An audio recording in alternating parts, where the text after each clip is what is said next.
రాజ్య ఛానల్. ఇదిగోండి మామిడి చెట్టు. ఇది మా పెద్దమ్మ వాళ్ళ తాత కదా. మేము ఒక వీడియో పెట్టాము చూడండి. మామిడి చెట్టు తీసుకుంటే చల్లగా ఉంటుంది గాయస్. నిన్న మామిడికాయలు కాసాయంట పచ్చి.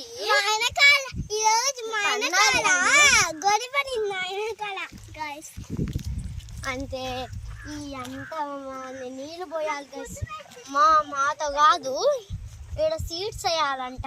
మా పెద్దమ్మ వాళ్ళు చెప్పారు. ఇక్కడ మామిడికాయలు వస్తే అన్నీ మేమే తినేస్తాం గైస్. ఇది చల్లగా నించున్నాం గైస్. మేము ఒక్క మామిడికాయ కూడా లేదు, కోసేసారేమో అన్నీ. మాకు కూడా చెట్లు ఉన్నాయి గైస్, అన్ని చెట్లు. అది కూడా 2 టెంకాయ చెట్లు అన్నీ ఉన్నాయి. కానీ అంతా మాదే గైస్. నుంచి ఆడ సమావేశం కదా చెప్పాను. మీరు వీడియో చూస్తుంటే లైక్ చేయండి, షేర్ చేయండి, కామెంట్ చేయండి. అందరి కోసం మేము ఇన్ని మంచి మంచి వీడియోలు పెడతాం. బాయ్.